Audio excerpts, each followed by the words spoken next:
The gods are not at the top of the food chain. Above them are things that bite, devour, drive mad, or simply erase those who believe themselves eternal. Throughout history, different cultures have imagined creatures so dangerous that they weren't made to kill men, but to kill gods, shatter the sky, extinguish the sun, or plunge the universe back into chaos. These are the gods' worst nightmares.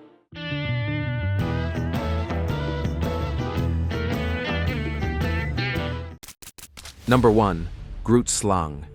The Groot Slang is a legendary creature from southern Africa, described as a colossal serpent that inhabits deep caves filled with diamonds. In some versions, it is half serpent, half elephant, a gigantic hybrid with fangs, a trunk, and an almost endless reptilian body. According to certain legends, the gods, inexperienced at the beginning of creation, made a mistake when forging the Groot Slang. They gave it too much strength, cunning, and intelligence.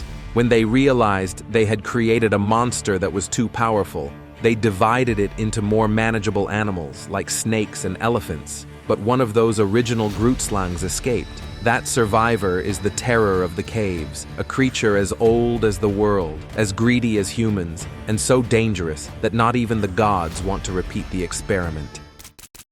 Number 2. Basmasura. Basmasura is an asura from Hindu tradition, but his story has a more ironic and almost comical tone. He receives a very dangerous gift from Shiva, the ability to reduce any being to ashes by touching their head with his hand. Yes, any being, gods included. As soon as he receives the power, Basmasura does what any dim-witted demon would do. He tries to use it against Shiva himself. The god has to flee, and the situation becomes as ridiculous as it is dangerous. A creature that, with a single touch, can erase even the god who granted him the gift. In the end, Vishnu intervenes disguised as a dancer, Mohini, seduces Basmasura, and convinces him to imitate his dance steps. In one of them, the demon places his own hand on his head and turns to ashes.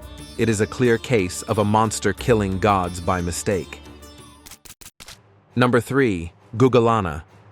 Guggalana is the great bull of heaven in Sumerian mythology, a celestial beast linked to the power of the heavens. In some accounts, he is the husband of Ereshkigal, the lady of the underworld. In others, he is directly identified with the bull of heaven sent against Gilgamesh. His name can be translated as Great Bull of An, that is, of the sky god. We are not talking about a normal large bull, but a cosmic monster whose trampling causes earthquakes, cracks the earth, and devastates crops.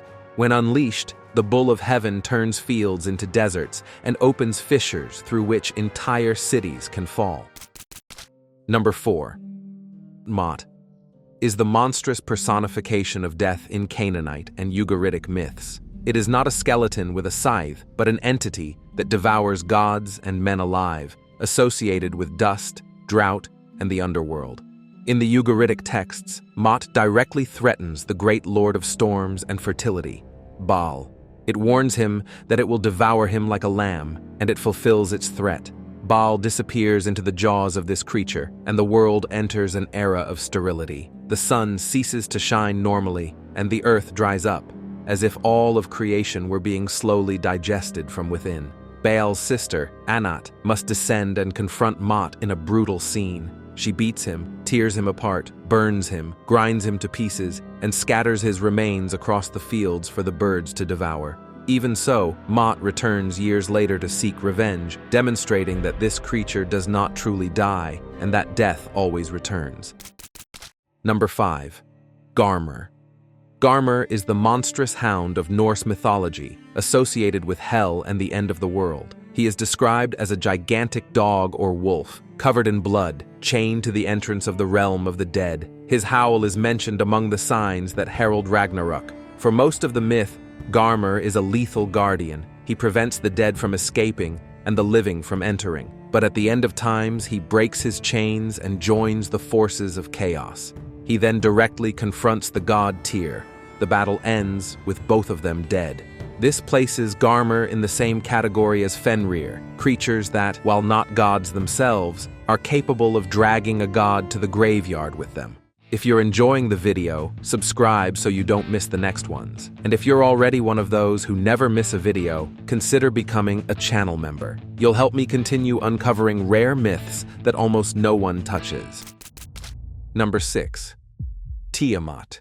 Tiamat is one of the most terrifying primordial creatures in Mesopotamian mythology. She is not a simple sea monster. She is the very ocean of chaos made form, an ancient creature that existed even before most of the gods. At first, she gives birth to the first gods, but when they kill their consort Apsu, Tiamat is unleashed. She fills her body with poison instead of blood and creates 11 colossal monsters: venomous snakes, dragons, scorpion men, bulls, and beast men, designed as living weapons against the rest of the pantheon. Then she goes to war against all the other divine beings. Had she won, heaven and earth would have been submerged once again in her chaotic sea. The primordial creature who came within a hair's breadth of wiping out all the gods and remaking the world in her own image. Number 7. Python. Python is an enormous serpent or dragon associated with the earth and the primal forces of the Greek world. It dwelled in Delphi, the center of the world, guarding the navel of the earth and an ancient oracle linked to Gaia. Its role was not merely that of a monster that frightens humans. Python is the guardian of a sacred place, of an oracular power predating even the cult of Apollo. In some versions, it pursues Leto, the pregnant mother of Apollo and Artemis, to prevent the birth of children who would threaten the old order. When Apollo grows up, he descends to Delphi and kills Python with his arrows, taking its place and appropriating the oracle. The message is clear. To establish the new Olympian order, the god must first kill this primordial creature. Number 8. Surtr. Surtr is a fire giant from Norse mythology, the guardian of Muspelheim, the fiery realm that existed before the creation of the world. He is not a god, but something older and more elemental, pure fire that can consume everything, gods included. For most of the time, he remains on the border of his realm, armed with a flaming sword that shines brighter than the sun. In Ragnarok, the end of the Norse world, Surtr leads the sons of Muspel against the gods. He crosses the Bifrost Bridge, shatters it, and enters the battlefield as the personification of cosmic conflagration. His role as a god-slayer is crystal clear. In the final battle, he kills the god Freyr, one of the most powerful of the Vanir, and then unleashes a fire that engulfs the entire world. The sky, the earth, even Yggdrasil, the world tree, end up burning. Surtr doesn't just kill gods, he obliterates the stage where they play. Number 9. Ammit. Ammit is one of the most feared creatures of the Egyptian afterlife. She is not a goddess with her own temple or cult, but a demonic being, a monstrous hybrid with the head of a crocodile, the front of a lioness, and the rear of a hippopotamus, the 3 most dangerous animals for the Egyptians. Her task was simple and brutal: to devour the hearts of the dead whose judgment failed.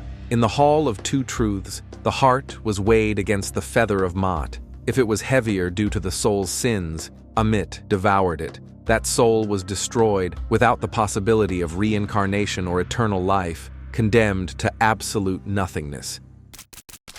Number 10. Cherufe. The Cherufe is a rock and magma monster from Mapuche mythology, associated with the volcanoes of Chile. It is imagined as a humanoid creature made of incandescent rock and lava, inhabiting the magma chambers beneath active volcanoes, and responsible for eruptions, earthquakes, and fire meteors. When it is hungry or angry, the earth trembles, and the volcano spews fire and ash. The only way to appease it, according to some legends, was through human sacrifices, usually young people thrown into the crater to calm its fury. If it was not satisfied, the creature could unleash eruptions capable of wiping entire villages off the map. Number 11. Chonqui. Chonqui is one of the great evil beasts of Chinese mythology, a member of the group known as the Four Evils, or Four Dooms. It is described as a hybrid creature, sometimes with the body of a tiger and wings, other times as a hairy monster with features of a dog and a bird. There is no single form, but they all share one thing in common. It is sinister. Its main characteristic is moral, yet very physical. Chonqui devours the righteous and protects the wicked. When someone speaks or acts justly, this creature attacks them. When someone commits injustices, it rewards them. It is the absolute inversion of the order that the gods and sages try to impose. Number 12. Scylla. Scylla is a sea monster that lives in a rocky strait opposite Charybdis. She is described as a creature with the torso of a woman or nymph fused to a monstrous body with fish or dragon tails and several canine heads sprouting from her waist, each ready to tear sailors from the decks of ships. In the Odyssey, Odysseus and his crew must pass through her lair. The hero knows that if he tries to avoid her too much, he will fall into Charybdis, so he accepts losing 6 men, 1 for each head. There is no heroic combat, no duel. Scylla is a fixed point of death on the map. We are faced with a monster expressly placed there to remind us that neither the greatest heroes nor the favor of the gods guarantee survival. Scylla is the beast that turns geography itself into a weapon against mortals, and against anyone who sails, human or divine. Number 13. Incyamba. Incyamba is a gigantic serpentine creature from Zulu and Xhosa traditions, associated with Howick Falls in South Africa. It is described as an enormous snake, sometimes with horse-like features or fins, that dwells in the depths of the water. It is believed to be linked to violent storms, hurricane-force winds, and tornadoes. When it is enraged, the sky darkens, the wind unleashes its fury, and torrential rains devastate fields and settlements. It is a monster capable of destroying the structures that the gods have placed on Earth with floods and storms, and of swallowing anyone, human or divine, who ventures too close to its aquatic domain. Number 14. Xiangliu. Xiangliu is a monstrous 9-headed serpent from Chinese mythology, a minister and henchman of Gonggong, the rebellious deity of the waters. We are not talking about a large snake, but an ecological disaster on legs. Wherever Xiangliu went, the land was ruined. According to the classic of mountains and seas, each of its heads could feed simultaneously, devouring everything in its path. Wherever it rested or simply spilled its venom, the ground became a toxic swamp, with waters so bitter that no living being could survive. Fields, villages, entire forests were transformed into poisoned marshes. Xiangliu does not limit itself to killing people. It wipes entire regions off the map, destroys crops, and forces the gods themselves to intervene.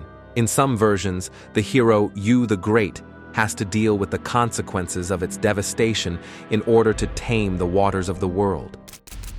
Number 15. Shuten Doji. Shuten Doji is one of the most feared oni in Japanese folklore, considered in many traditions to be the king of demons of the Kyoto region. He lived on Mount O, surrounded by a band of demons who kidnapped young women from the capital to torture and devour them at infernal banquets. He is described as a gigantic monster with reddish skin, several horns, and superhuman strength. His fame was such that neither human warriors nor the defenses of the imperial court could do anything against him. He was a living plague against which neither political nor religious power seemed to have a direct answer. Only when the emperor orders a special mission, led by Minamoto no Raiko and his companions, do the gods intervene in disguise to help them. The heroes infiltrate the demon clan, get Shuten Doji drunk on poisoned sake, and behead him. Even so, the severed head tries to bite and kill the hero before dying. Number 16. Batara Kala. Batara Kala, in Javanese and Balinese tradition, is a monstrous entity associated with time, darkness, and death. It is born from a moment of imbalance. The seed of Shiva, charged with desire and fury, falls to earth, and from it emerges this gigantic being with bulging eyes, an enormous mouth, and insatiable hunger. It is depicted as an ogre that devours the unfortunate, especially those born under certain negative omens. In local stories, Batara Kala roams the world seeking victims to satiate its appetite, and priests must perform specific rituals to distract or appease it. Number 17. Wero. Wero Tetipua is the Atua of darkness, evil, and death in Maori mythology. He is often imagined as a reptilian presence linked to lizards and creatures with a cold and silent appearance, who inhabits the underworld called Taiwetuki. the House of Death. When people die, their bodies descend to this realm, and Wero devours them. Each body consumed makes him stronger. There is a clear warning in the traditions. If Wero continues to feed unchecked, a time will come when he will be so powerful that he can escape the underworld, ascend to the surface, and devour everything, humans, animals, and the people. Number 18. Tsuchigumo. Tsuchigumo is a Japanese yokai that, in its most famous version, takes the form of a gigantic spider. In medieval tales, they inhabit caves, forests, and mountains, weaving enormous silk tunnels from which they ambush travelers and warriors. They can assume human form to deceive their victims, poison heroes, and unleash swarms of small spiders as weapons. Number 19. Rahu. Rahu is an asura, a demonic being, famous for literally devouring the sun and the moon. In classical myth, he disguises himself as a deity to sneak into the banquet where the gods drink Amrita, the nectar of immortality. The sun and the moon betray him, and Vishnu cuts off his head with his discus before the liquid reaches his body. But it's too late. The portion it drank is enough to make its head immortal. That head is Rahu. Since then, he chases Surya, the sun, and Chandra, the moon, across the sky, occasionally catching and swallowing them. When this happens, what we see on Earth is an eclipse. Number 20. Lernaean Hydra. The Hydra of Lerna is a monstrous serpent from Greek mythology, famous for being the second of Heracles' 12 labors. It lived in a swamp near Lake Lerna, a place considered an entrance to the underworld. Daughter of Typhon and Echidna, the Hydra had multiple heads and a horrible trick. When one was cut off, 2 new ones grew in its place. Its breath was poisonous, its blood toxic, and even its smell could kill. It was basically a bug of the universe. The more you attacked it, the worse it became. Heracles only manages to defeat it with the help of his nephew, cauterizing the necks to prevent regeneration and burying the immortal head under a rock. To finish it off, he dips his arrows in the monster's blood, creating a weapon capable of killing even heroes and demigods. Number 21. Tzitzimitl. These creatures are star demons from Mexica, Aztec mythology, described as female skeletons with claws and fangs, adorned with skirts of skulls. They live in the dark regions of the sky and are associated with the stars that surround the sun during eclipses. During times of cosmic instability, especially eclipses, attempt to attack the sun, weakening its light. If the sun did not shine again, it was believed that they would descend to Earth to devour humanity and disrupt the order of the cosmos. Number 22. Pazuzu. Pazuzu is one of the most famous demons in Mesopotamian mythology, king of the evil wind spirits. He is depicted with an almost canine face, bulging eyes, a scaly body, bird claws, wings, goat horns, a penis with a snake's head, and a scorpion's tail. Everything about him is designed to inspire fear. He was feared as a bringer of pestilent winds, droughts, famines, and diseases. And now it's your turn. Which creature on the list did you find most dangerous to the gods? Which one do you think is absolutely missing in a future installment? I'll read your comments, as many of the upcoming videos come from there.